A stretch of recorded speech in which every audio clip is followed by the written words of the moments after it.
Thank you so much for tuning in to Coffee, Candidates, and Conversation with the Shelby County Democratic Party. And today is a special day because we have another former chairman of the Democratic Party who actually came in at a time where the party had experienced some significant distress and was seeking to rebound and cement a new foundation for the work that was to be done in Shelby County. And even making this matter even more special, I first became active with the Shelby County Democratic Party under the leadership of our guest today. And so I want to introduce to you all our guest today. His name is Mr. Corey Strong, and he is a candidate running for U.S. Congress, District 90. He's running to be the United States representative for District 9. I'm sorry, I had a dyslexic moment right there. But for District 9. So, Corey Strong, welcome to Coffee, Candidates, and Conversation. How you doing, brother? Thank you so much, Chairman, for this opportunity and highlight the work that you also did when you were in the party, and I appreciate you.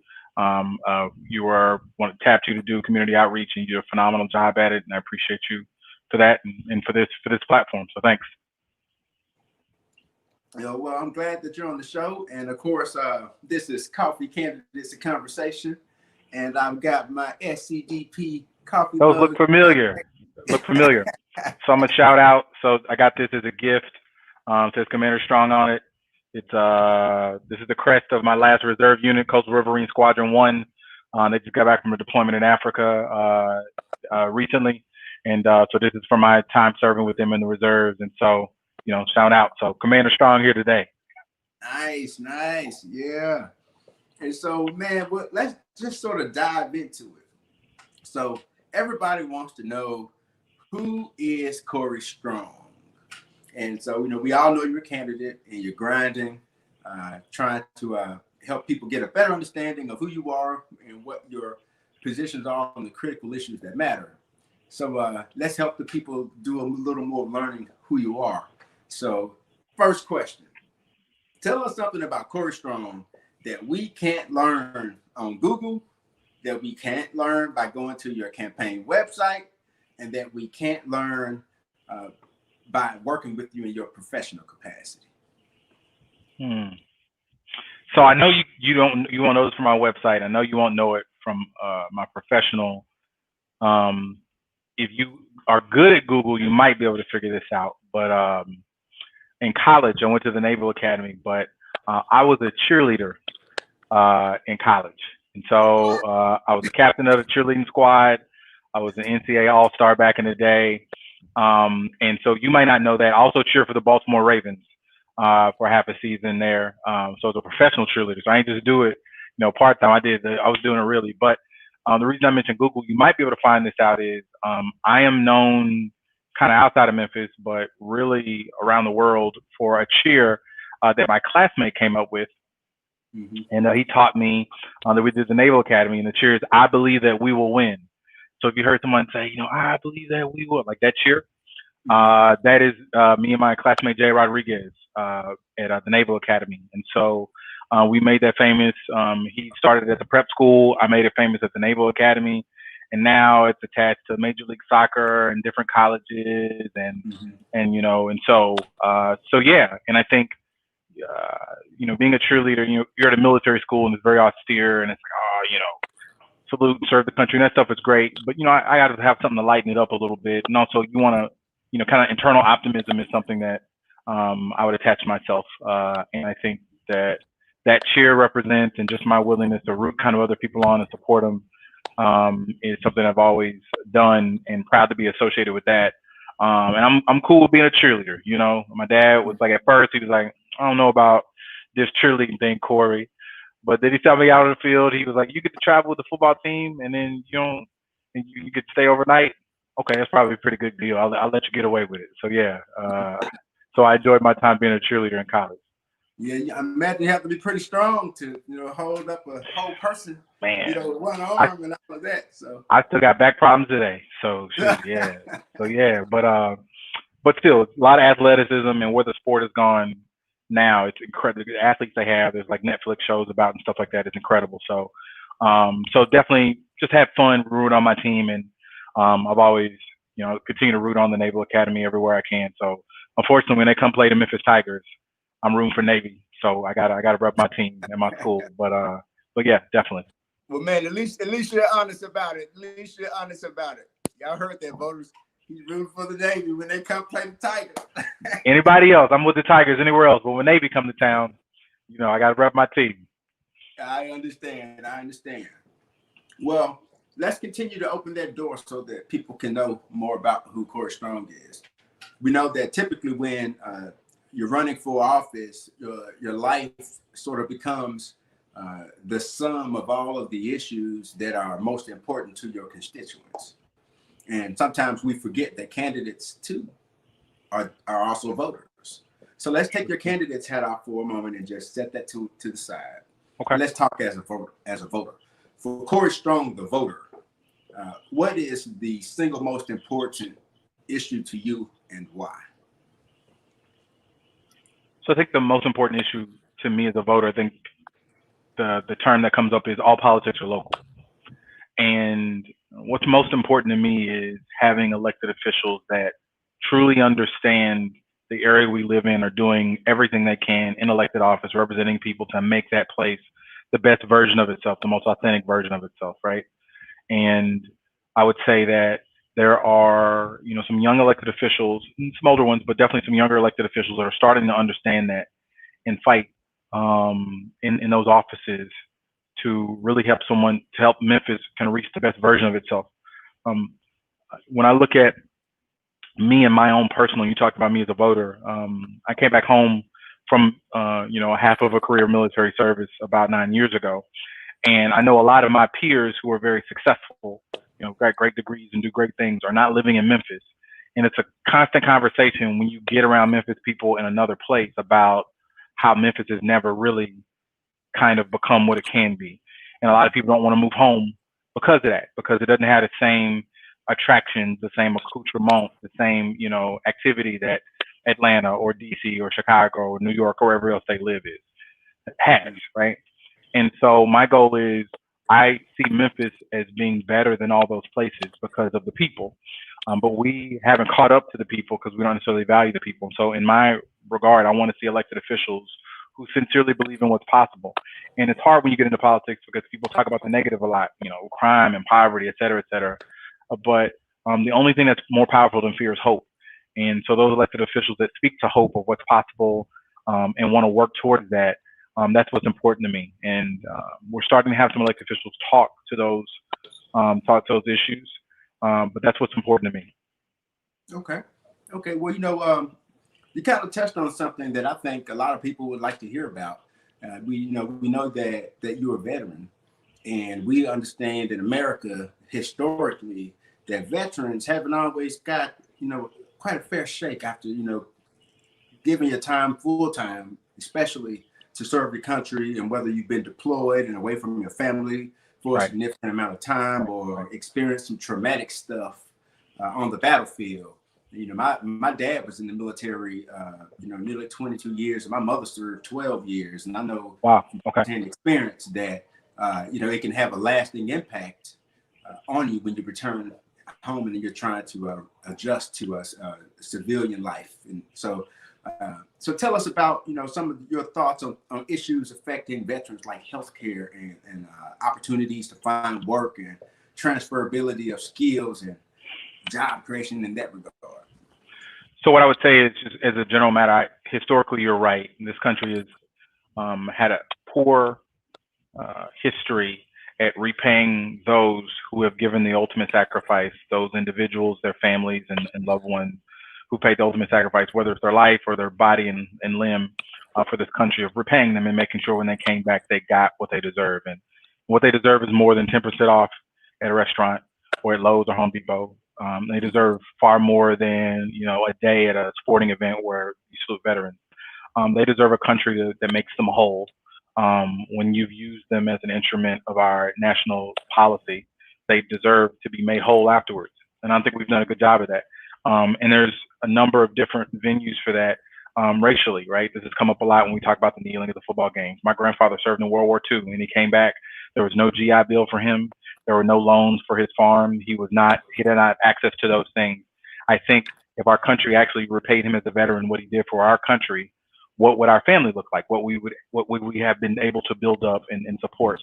Um, and if you look at subsequent wars, not just along racial lines, but on the healthcare lines, Agent Orange in Vietnam, some of the nerve gases and things where people are exposed to in Desert Storm, burn pits in Iraq and Afghanistan during this current war on terrorism.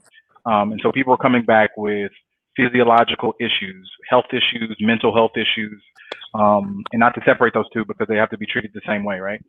And we have not done a good job of doing it. What's particularly concerning is here at the VA in Memphis. It is known as one of the worst in the country, and it continues to still have issues with providing health care to veterans. A lot of people don't know Shelby County has the largest number of veterans in the state of Tennessee. Of any county in the state of Tennessee, Shelby County has the most veterans. In addition to that, the VA hospital here serves eastern Arkansas, western Tennessee, and northern Mississippi, right? And so all of these areas, veterans use this as the VA hospital. And the number of veterans I've talked to on the campaign trail that say they don't even use that benefit because it's not of any value to them is really, really disturbing, right? And so I think it is super important that when we support the military, it is not just defense contractors, right?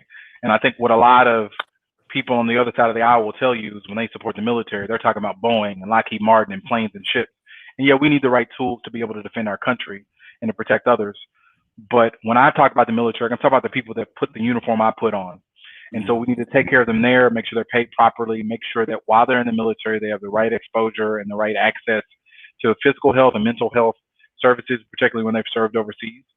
In addition to that, when they come home as veterans, those need to be available to them. And finally, and I think this is super important, we need to ensure that we are not using our military for things that it's not trained to do, right? And so when it's time to do nation building, the Department of State needs to do that, not the military. And we've been at war for now 20 years, and we're doing a lot of nation building things, and that's not what the military is for.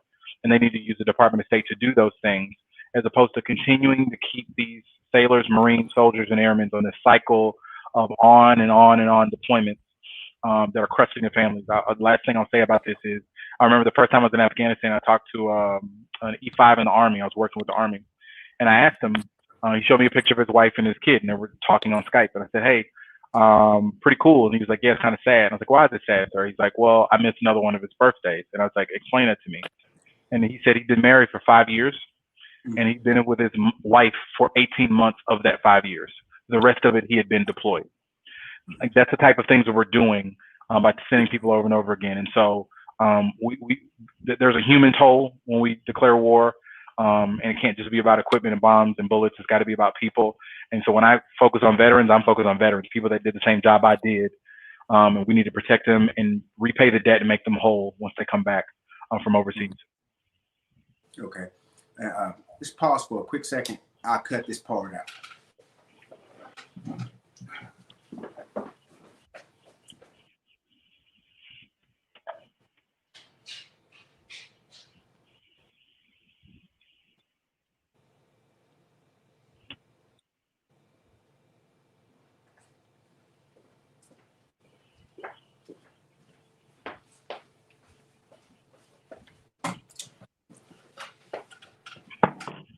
You ready to go back in? Yep. Okay.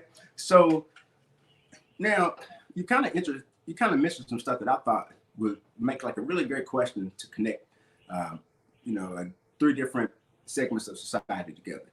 You talked about your granddad, who is a veteran, who when he came home, had he been given an opportunity or at least access to some resources, commensurate in value with the level of sacrifice you have to give to serve your country, that, who knows where you would be today, right?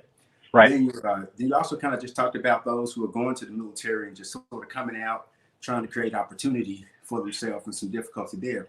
So let's just deal with, these 3 groups that we have in America. So we've got our group that's in retirement age.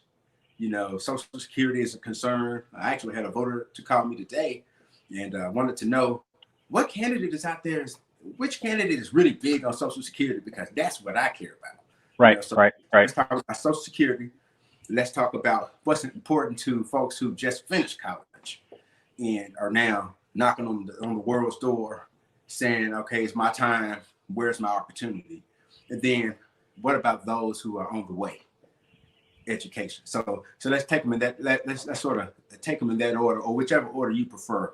We got retirement and Social Security. We've got jobs, and we've got education. How would you slice that pie?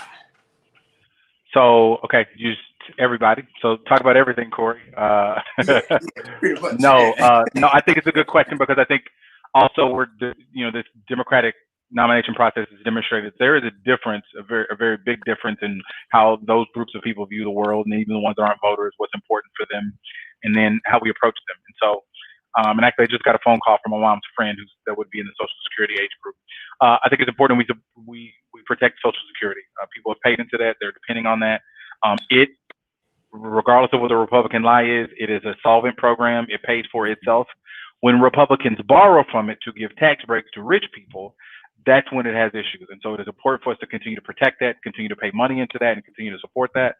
And also to make sure, I support an expansion of Medicare for that purpose, to make sure that group of people is cared for, older people in our society. And that's a large group. When we're talking about baby boomers, it's going to be a large group. And that's going to fundamentally change our economy when the responsibility is to care for those people. And they need to have something to protect and take care of them. But look at those people that are in the workforce. We, at one point during the New Deal in this country, particularly after the war, when the baby boomers were in that working class world or coming into the world, we as a country made a pact with our citizenry to create a middle class, to expand, to invest in a middle class. And I think that it is important that America does that again, not only as a way to ensure that families that people can provide for their families, and that there's opportunities in the American dream, but also as a way to make America competitive, right? And so it is those entrepreneurs and those people that are creating new ideas and new companies and new technologies. It is investing in the middle class and giving people the peace of mind and the financial wherewithal and financial really freedom and liberty to be able to pursue those dreams that'll make us competitive with China and whomever else comes up on the world stage, right? But if we're not investing in people and their ideas, then we'll never get the ideas that will continue to make us competitive in the world. And that you have to invest in it. It just doesn't happen, right? It happens when you invest in it. I think when you think about education, again, that is a result of investing in that jobs. And so my platform is really focused on jobs, not only in the 9th District, but across this country. Because at the end of the day, if you look at the 9th District, a problem with our kids with reading is we have this economy of poverty in Memphis where we benefit off of people barely having enough money to know how poor they are, right? Mm-hmm. And so people have to work 2 and 3 jobs just to provide for their kids. Well, if I'm working 2 or 3 jobs, I can't be at home to read to my kids and make sure they get their schoolwork done, right? Mm-hmm. And so I'm out of the house. And in a lot of situations, both parents are out of the house. And that was not the case for me growing up. My parents worked hard, but they were in the house when we needed them to take care of us, right? And so if education is going to work, we have to ensure that the people that are supporting the kids as they're being educated have what they need to provide them with resources. Children don't have access to broadband. Children don't have access to food because of food deserts. Children don't have access to utilities because we have bankruptcy and poverty. All of these things compound where 40% of our kids live in poverty. The problem is the kids are living in poverty. The parents are poor. Like, be clear, like the parents are the ones making money. And so we talk about the 40% of kids in Shelby County living in poverty. That means their parents are poor. And so I don't change it by waiting for those kids to graduate and get a job. I change it by changing the situation their parents are in so that they have a fighting chance to be able to do this. And I don't want to pay if I had my druthers, I would not want a nonprofit raising money to read to my kids. I would want the people donating to that nonprofit to pay their workers more so they can be home to read to their own kids, right? Mm-hmm. And so there's got to be a different approach to where we are investing in a middle class, and in Memphis, unapologetically a Black middle class, right? Where, my district in Memphis are, 66% Black. We need to create that. If the children and the progeny and our future is going to be strong, we have to invest in their parents to make sure they have what they need to get a good education. Mm-hmm. And I think, arguably perhaps one of the biggest investments you can make in the middle class begins, in pre-K learning. And so let's talk about what we've been hearing in the news with our Secretary of Education and Donald Trump talking, or at least making the threat that schools who go fully virtual in response to COVID-19 stand at the risk to lose federal dollars because of that. What is your response to that? And do you think that schools should be, going all virtual based on your assessment of what's happening in the country with coronavirus? First of all, short answer, yes, schools need to go virtual until we get our hands around it. It is a travesty that that woman is the Secretary of Education. I mean, it's an absolute travesty. And the damage that she's doing to this, our educational system, is going to take some time to repair. So, of course, I'm against that, making threats to people to open up a school district for people to be at school. And the reality is many of the people in the base, in Trump's base, won't send their kids back to school while supporting the president and saying that other people have to go back to school. Like that's a travesty. But I think it's ironic. I would invert the idea of defunding schools for going virtual. The fact that we've had to go virtual has identified some gaps in education that I think are important. And one of those gaps, particularly in 9th District, is access to broadband. Children do not have access to broadband. What I would do is actually invert that, right? We need actual more funding to ensure that our kids have access to the equipment and technology required, not just for virtual, but for normal standard education. And so one of the things I would present is in piece of legislation is expansion of Title I dollars. Title I is the federal funding that used to address kind of gaps in education, right? Opportunity gaps, things like that. And so one of them is broadband access. Why not put a large amount of federal money into making sure that at least those around school buildings, the neighborhoods around school buildings, have access to broadband through their school buildings, and that Title I funds are used specifically for that. There'll be a tremendous a lift financially, but I think it would definitely be worth it because that means our kids can consistently access education at school or away from school, and you relieve a financial burden on those who can't provide it, and kids still have an opportunity that their school's providing for them. And so we should actually be funding more due to the fact that we have to go virtual as opposed to less, and that's something I'll definitely be looking at presenting legislation for.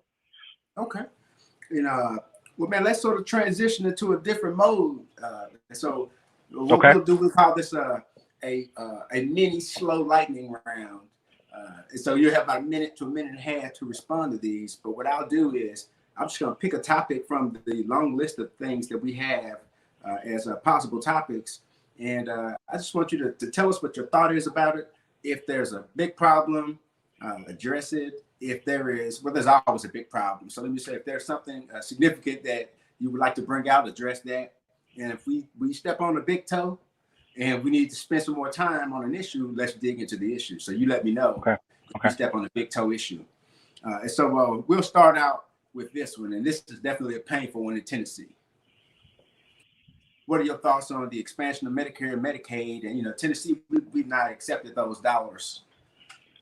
Tennessee's thrown billions of dollars away by not expanding Medicare.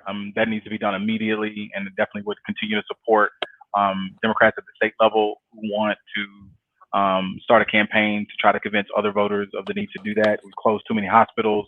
We have too many negative healthcare outcomes.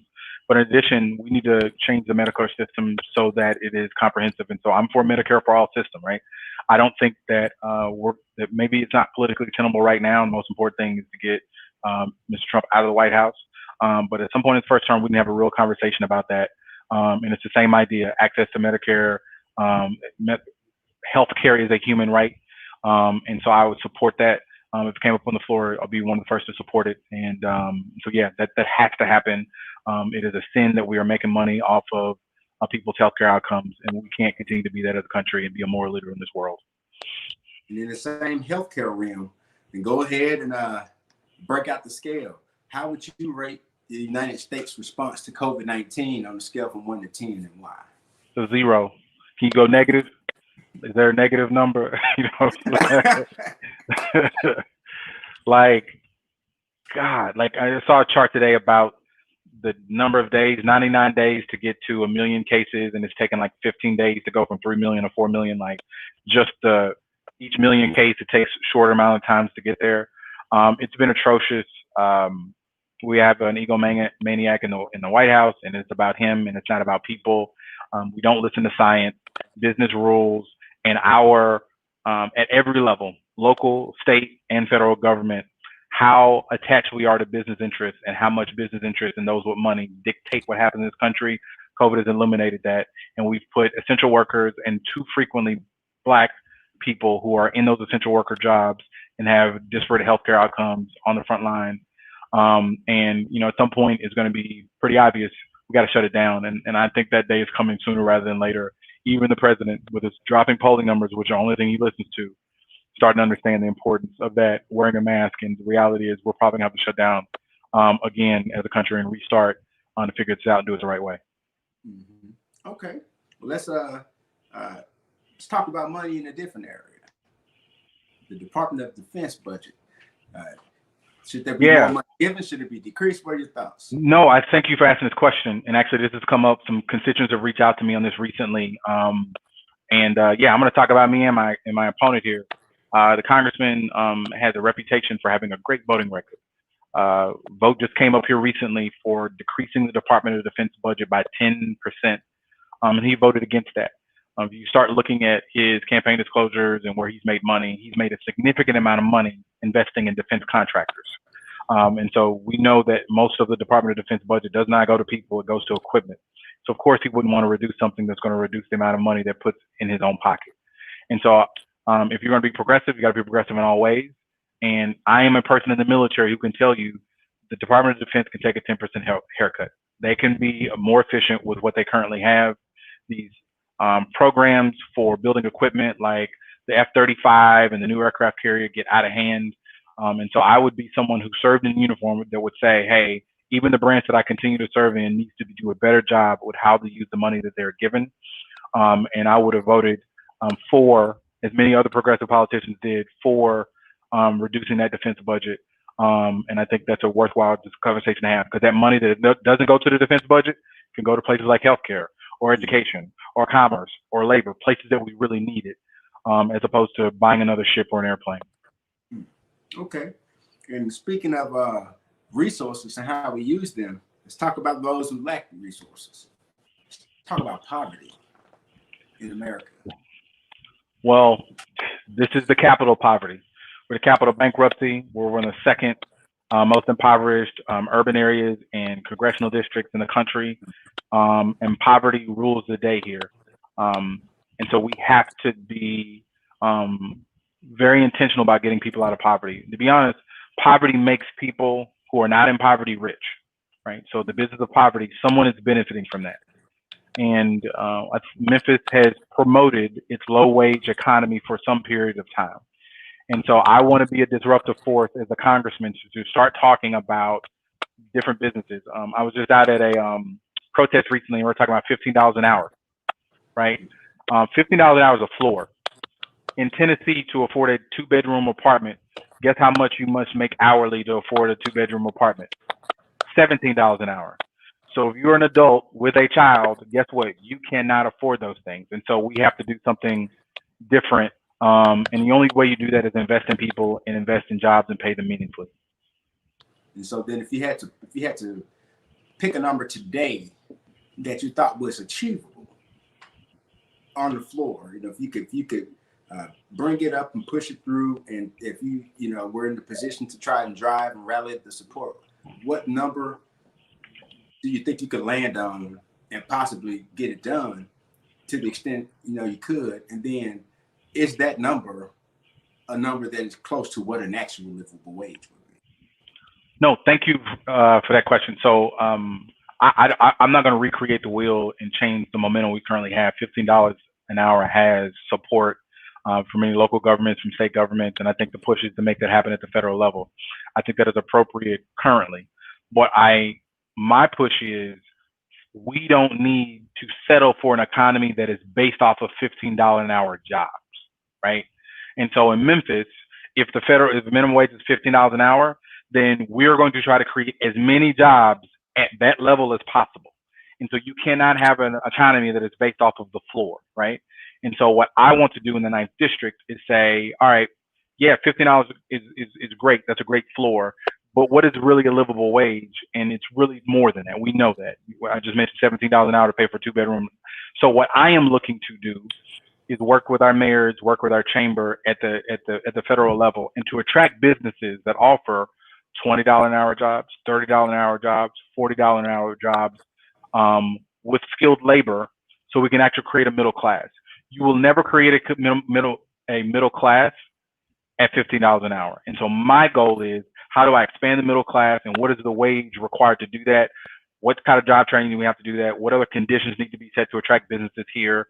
What federal grant programs can I invest in to improve our education system and our infrastructure, and our technology, so that companies will want to come here? And how do I groom our workforce to be there, to be prepared to receive an industry and grow it? Those are all things that the congressman can do, not only passing legislation at the federal level, but using the purse strings of the federal government for the ninth district. So a livable wage for me is not what can you get by on, but what can you really live a full life off of? And I think it's something more than $15 an hour. We need to set a floor, but my goal for the ninth district is to be better than that floor. We got to be better than that. I want to make sure I understand it. So when you say, what you're talking about when you say livable wages is you're meaning having something left over that you could actually save to be able to, to have a safety net, put some additional in retirement, or start a retirement account if you haven't done so. Are you talking about, is that how the calculation is done? And give me some insight on that. Is that what you mean? Or? Yeah, no, I think that's important, but I would also say, most Americans don't have $500 to $100 in saving to deal with a tragedy, right? And so what happens is, you have a situation where I talked to a poll worker the other day, whose license is suspended. And let's look at this. And so I actually not a poll worker, but somebody else working at the polls. She saw a car accident where a truck moves a car off the road and basically runs over it. The police are coming. This person is concerned, the one who got the car ran over. Why? Because they were going to and from work with their family to pick their family up after work, but they don't have insurance and they don't have a license. Why don't they have a license? Because they got a ticket and they couldn't pay the ticket on time, right? And so having enough money that if I get a speeding ticket, I can pay $200, not ideal, but you need to have that much money, because if you don't pay it, your license gets suspended, you don't have insurance. And now these catastrophic things start cascading. Poverty is very, very expensive, right? Got to take a pay, anything you're doing around it, a medical bill, whatever, it hits people differently. And so if you don't have enough resources to be able to cover and do those things, it could have catastrophic and long-lasting influence, like impact on your family. And so if we're paying people just enough to get by, to never make a mistake, I thought it would take like 20 years of no mistakes for someone to get out of poverty. Because any mistake, a traffic ticket, I broke my ankle on a slip and fall, whatever, my kid got in trouble at school and did some property damage, whatever, will set you back because you got to borrow and you're in debt and your credit card and whatever it may be. And so we can't continue to do that. And I think that case is being made well by a lot of congressmen. There's a good video of Katie Porter asking Mr. Wells, the CEO of Wells Fargo, how one of his bank tellers in California could get by on what they pay them, because everything costs more than, right? And so again, we have this thing that says we want people to just to get by, and the rich have gotten richer and the poor get poorer. And so we need to be really intentional about ensuring that we pay people enough to where they're not enslaved to the system, and that they can actually provide meaningful opportunities and have some level of security with them and their families. Well, I have a sub question, and I'm going to put up another topic where we can talk about it. But first, before we get to this, we know that on July 31st, the pandemic unemployment assistance that was provided under the CARES Act stops. And, there are 1,000 articles by now that talk about the extreme negative impact that's going to have on our economy, not to mention on people who have mortgages that they won't be able to pay, and the list just goes on. Sure. What do you think about that? Do you feel like our government is going to make the right decision and try to remedy that situation, especially since coronavirus now is worse than it was at the time that it was first approved? I think the reality is this, and I think Democrats and Republicans understand this. If they don't pass another bill that gives people relief, the amount of civil unrest that will occur in this country will be more than the system can actually. There's already unrest with teachers going back to school. There's already much needed unrest due to our country's history as far as criminal justice interacting with Black people and just racial issues, period. If you really want to light it off, let a bunch of people get evicted and put on the streets. At a point, and that's something I learned in the military, the enemy you don't want is the one that has nothing to lose. You start kicking a million people out on the street, don't give them enough money to feed themselves, and you evict them from their homes and allow that to occur. The reality is there'll be civil unrest. I think they're going to do something because they understand, the posture we're at as a country. And so, yeah, that's part of that -1 response that we've had as a country. And we got to do something about that, and we got to take it seriously.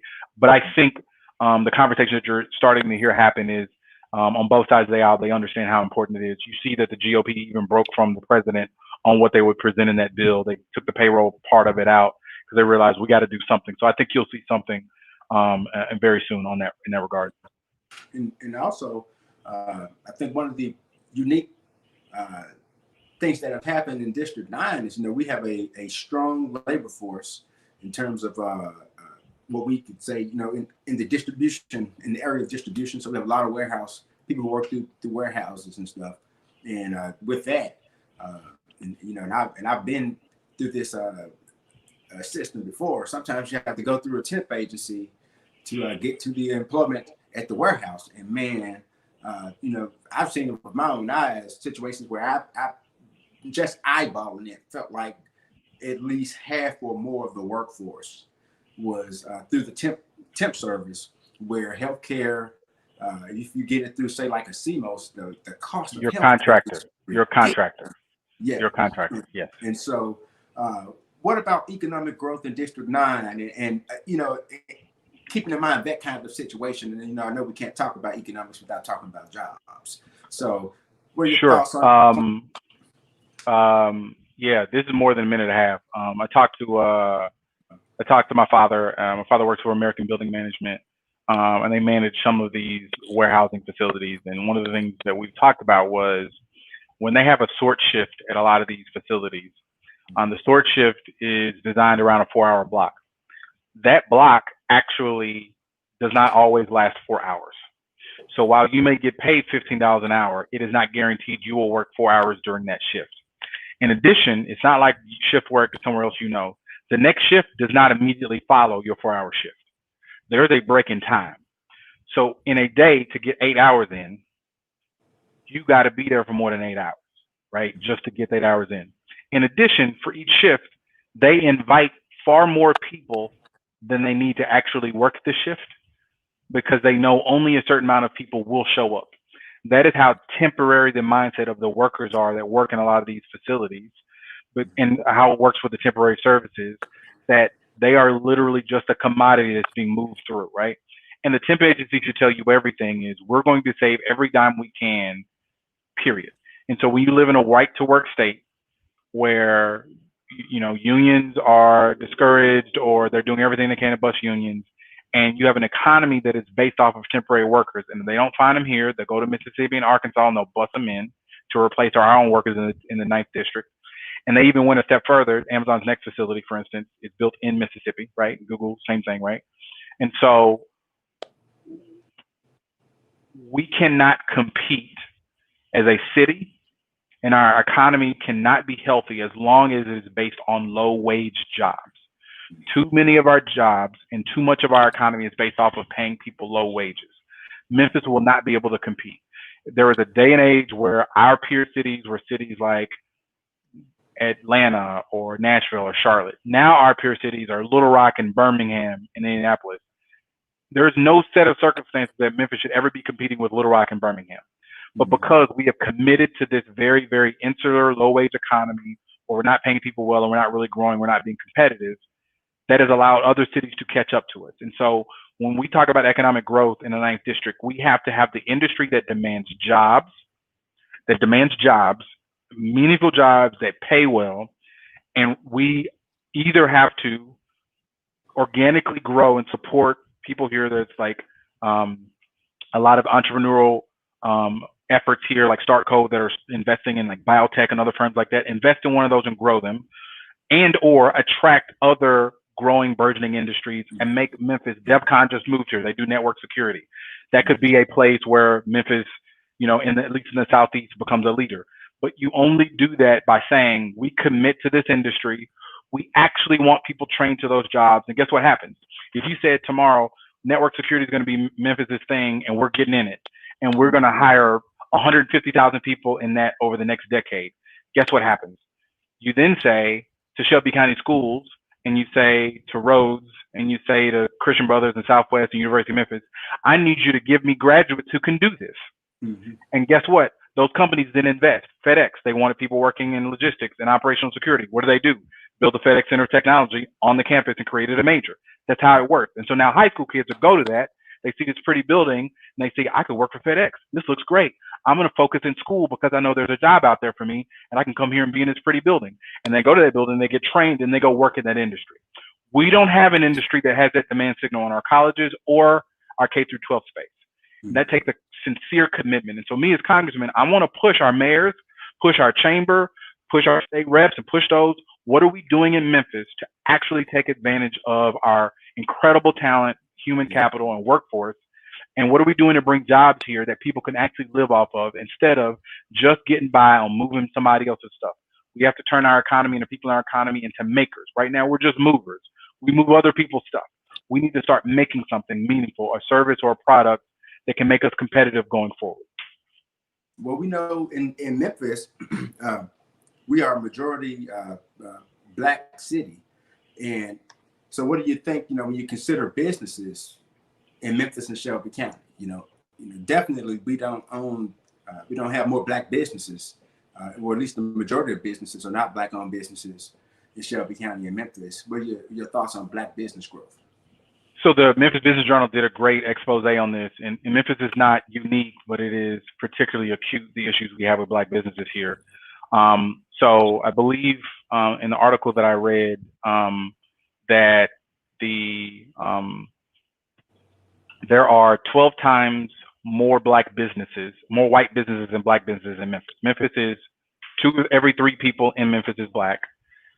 12 times more white businesses than Black businesses, right? Those businesses hire 16 times more people than Black businesses. White businesses have 16 times more employees than, and they bring in 42 times more revenue. So for every dollar a Black business makes, white businesses make $42. For every employee that a Black business has, there are 16 employees at a white business. And for every Black business, there are 12 white businesses, right? And so I'm seeing in these groups, these restaurant groups, like people supporting Black business right now, which I think is great, right? But you can make one chart with all the Black restaurants. You can't do that with the other ones, right? And so guess what those Black restaurants do? They hire Black people and pay them a wage and provide their families. And not just, but restaurants, that's low end of the totem pole, right? Tech businesses and businesses with large employees, if you look at most of the receipts that our government gives to Black businesses, it's the businesses with 1, 2, or 3 employees, right? So we're not construction companies, we're not architectural firms, we're not building and growing, we're not outfitting, and we are just a marketing professional or a lawyer or something like that. And those are great and fine and good, but if we're not investing in businesses that create opportunities in the community, where I got the contract, where I pay 20 people to work on this job site and I provide for their families, we're doing the wrong thing. And so one of the things that I think is important is we've had some federal dollars to come into Memphis here over the past few years. One the congressman likes to talk about, like $74 million on the Lamar expansion, like to drive more logistics trucks in and out of the district. My argument is if we're going to invest in the district and bring money in, it needs to be in a community that can see it and not, some road down at the end of Lamar going in Mississippi. But if we're going to do that, how much of that $74 million went to a Black contractor, right? Like that's a place where you can meaningfully make change. Like I'm going to bring a federal grant program here, and I'm going to make sure a community that needs it to create jobs, needs to create, to grow and be able to compete for more contracts. I'm going to make sure that money goes to a Black business and helps them grow.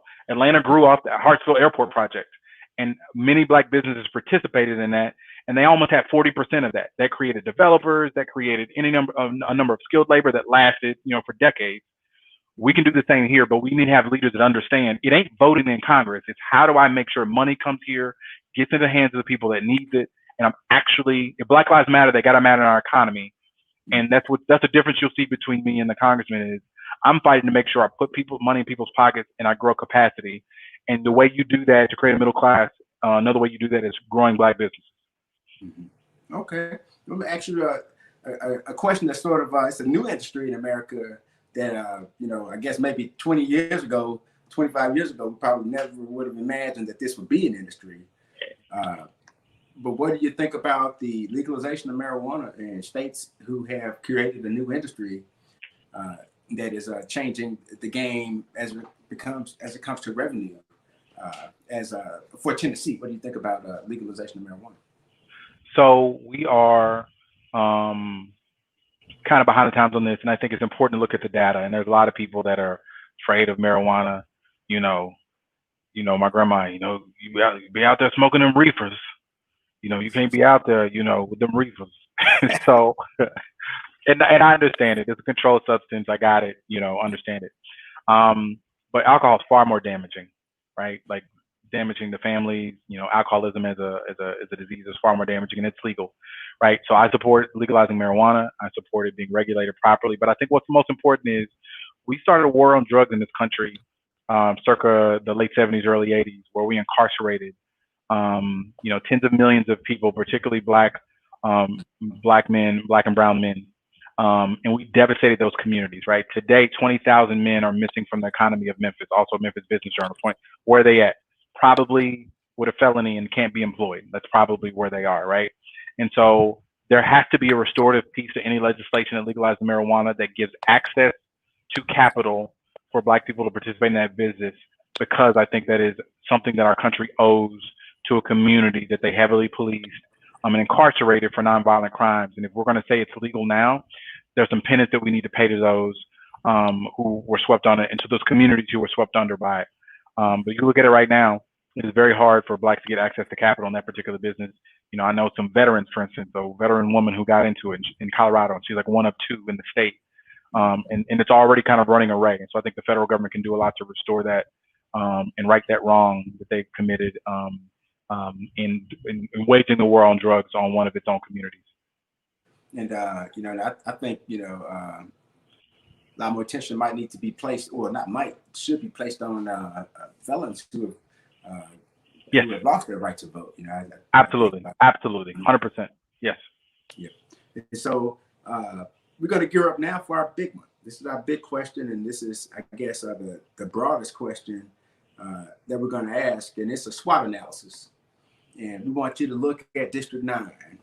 And I know it's hard to just look at District 9 in a vacuum, but to the extent possible, look at District 9 and tell us what you think the greatest strength of District 9 is, what do you see as the greatest weakness, our biggest opportunity, and then definitely what is the single greatest threat to us moving from where we are today to where we can be tomorrow. So we have so many strengths, our geography, our water, kind of where we are in the country, our history and things like that. The strength of District 9 is its people, right? People, wrote that music and created that music. They made that food. They ran those businesses, and they continue to be special, right? My friend hit me up from California yesterday, and she sent me a video of the young lady who won the singing show. It was a young lady from Memphis, and she was like, "Is everybody in Memphis like this?" I'm like, "Yeah." We go to church in Memphis any Sunday, and everybody sing like that. Everybody's funny. Like everybody has, there's something in the water here. And so I think our strength is our people. But one of our weaknesses is recognizing that and a willingness to put that faith forward. And I'll be honest, Memphis has struggled with being able to have Black faces represented meaningfully, right? Whether it's Elvis in the music industry, with the businesses we invest in and how we do things, we've struggled with that kind of mightily. And so one of our weaknesses is we don't recognize the things that make us strong, or we're not willing necessarily to invest in those opportunities. Because Memphis does not have a resident business here, that's kind of like the big, we actually have the opportunity to present ourselves as kind of a canvas to anyone, right? And so if you think about like electric cars, right? Right now, America's taking a lead on the rest of the world, but Europe wants to catch up, Asia wants to catch up. What would it look like if Memphis said to Asia and Europe, "Hey, you want to build components for your electric car? Memphis is the place to be," right? Think about green technologies and things like that. Like, again, Memphis has a university system and a lot of space think Chelsea Corridor, think of Fraser, think of South Memphis, think of Hickory Hill, many places where you can build a lot of space infrastructure to build it in. But the opportunity is we don't have one that's competitive. So anybody could come here and kind of make it in their image and really grow up Memphis pretty quickly and scale it pretty quickly because the opportunity with the space and the lack of kind of a competitive business and industry exists. But I think the threat is everybody is trying to improve who they are, and no one is trying to do it on the low wage end, right? Birmingham is growing industry. Little Rock is doing it. You saw Nashville has really exploded over the past 10 or 15 years. And the threat to us is we are not playing the same game other people are playing. And so as long as when there is other areas around us are attracting these business and industry and growing technologically for the future, the longer that we don't do it, the more it is a threat to us as a city, and we will fall further and further behind. And so again, like if we invest in our people and understand that we're a sleeping giant and we are positioned and poised with the transportation infrastructure and where we sit in the country with an incredible logistics industry that can be supportive of anyone else and moving their products around the world, and a workforce that really is kind of a blank slate ready to be trained into whatever it is. We have an incredible opportunity there, and then the strength is our people. But we have to get out of the mindset of let's do it the cheapest way we could possibly do it and get into the mindset of what's the best, right? Cheaper, faster, or better. And our mindset has to be better. Like what can we make better than other people? When we've been successful, it's because we were better at moving products, not cheaper. FedEx is not cheaper than the post office, but it was better. AutoZone was better. We brought something to you. Piggly Wiggly was better. It was a grocery store. It's better than hotels. We were better than. That has been when we have really, really taken off as a city is because we did something better than, not cheaper than. And so I think we have to commit to those ideas and do things better. And that's how Memphis really, meets its promise. Man, extraordinary answer to that question, and I think voters have gotten quite an earful. And if you're watching, definitely, I hope you're taking notes and making yourself a chart and list that you can use to help inform your decision at the polls, so you can make a better decision. And Corey, we thank you for coming. We're going to give you an opportunity to do the last word. And so I'm going to give a little information to the voters, and then we'll come back to you to give the last word. Sure. So if you want to learn more about Corey Strong, make sure you visit his website at www.the901strong.com.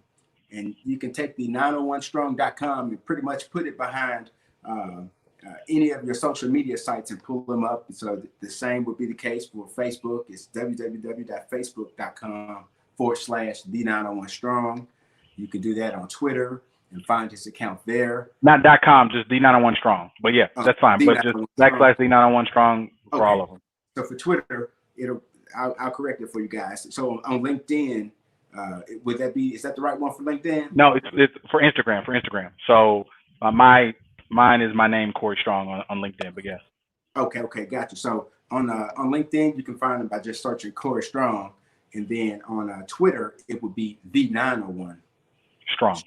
Gotcha. Yep, the901 Strong. Yep, on all social media, Facebook, Instagram, Twitter, the901 Strong. Gotcha. Well, let me say this, voters. Look, everyone can make a difference, and one vote can be the difference. We've got to be responsible as voters and fulfill our obligation to choose leaders to make decisions on our behalf, and the kind of leaders that will ask us how we feel about what's happening in the community and keep us connected, because information is critically important, especially in times where change is rampant and unexpected. I don't think any of us had plans to be quarantined for as long as we have been dealing with that. And while America is now asking us to wear a mask, we have people in America telling America to take off the masks of racism. So in light of all of these changes, let's not forget to vote, because that is where the fight must happen if we want leaders who are as about the change as we feel about it. Okay. I also want to give a reminder that voting isn't the only thing that's on the table and that's important. We've got to complete the census, everyone. The census is important because it makes sure, by completing it, we ensure that our district lines are drawn fairly and that all of the resources that can be allocated to Tennessee and sent through Shelby County actually makes it to the communities that need it most. And lastly, I'm going to say one more thing about voting. Remember that the deadline to request your absentee ballot is July 30th. If you have already requested your ballot and you haven't received it, make sure you call the Election Commission, make sure you email them, and do whatever it takes to get that ballot. And if for whatever reason you get the absentee ballot and you still decide to go vote, or if you don't get it in the mail and you decide to go vote, understand that you can vote, but it will be by provisional ballot, and your vote may or may not be counted. So, Mr. 901 Strong, Corey Strong, go ahead and tell the people why they should be voting for you and close us out. So I have, thank you again for the opportunity, Michael, and great discussion on these issues. I'm running for one reason. I've had a life of service and I want to continue to serve my community in a meaningful way. But I want to serve it with an asset mindset of what is possible here, right? Not to be afraid of who the president is or who the party is or just what's going on, but to walk in a way that provides promise to our children, to our community, and to work to invest in the parts of the community that really, really need it, right? And so I've seen that, and I've seen what's possible in Memphis when we invest in people. I've seen what's possible when there are leaders who work every day to make sure that people have meaningful opportunities, and I want to be that person. I understand we've been with one congressman for some period of time, but what I can tell you is the change in the community is not evident. And so I want you to elect someone who to vote for me.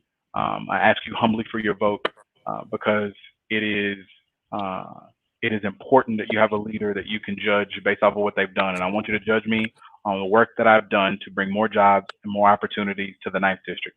Federal funding, ambassador for the district, or legislation, however and ever, whatever I do is to bring more things back to the 9th District so I can see Memphis and the 9th District reach their promise. And so have somebody that's voting to put more money in your pocket. My job is to secure the bag for the 9th District. That's what I'm trying to do, trying to secure that bag. And that's why I want you to vote as someone who's focused on that one thing, because I believe our communities will flourish if they're given the opportunity, if given all the opportunity they deserve. All right. You have heard it from the man himself, Mr. Corey Strong. So thank you so much for being with us on today. And we wish you continued success and forward momentum as you continue campaigning on through Election Day. And so we look forward to seeing great things from you in the future. And thank you again for being our very special guest. Thanks, Chair. I appreciate it. Very well.